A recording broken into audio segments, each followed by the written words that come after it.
contentos y muy emocionados por lo vivido hoy. Tanto para Raúl como para mí, pues ha sido increíble poder despedirnos de la afición con un gol cada uno y poder haber recibido todo ese cariño de la gente, de nuestra gente que nos ha acompañado durante tanto tiempo, y nos vamos con una sensación increíble que obviamente no se nos olvidará nunca. Orgullo, la verdad que orgullo.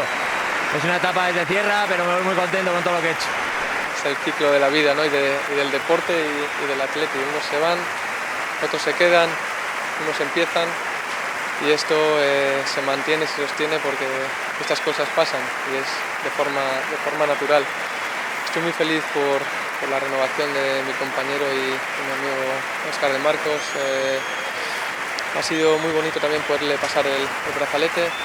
Es un referente para muchos chicos jóvenes que llegan. El vestuario se queda en buenas manos y representa, pues, el sentimiento atlético como nadie.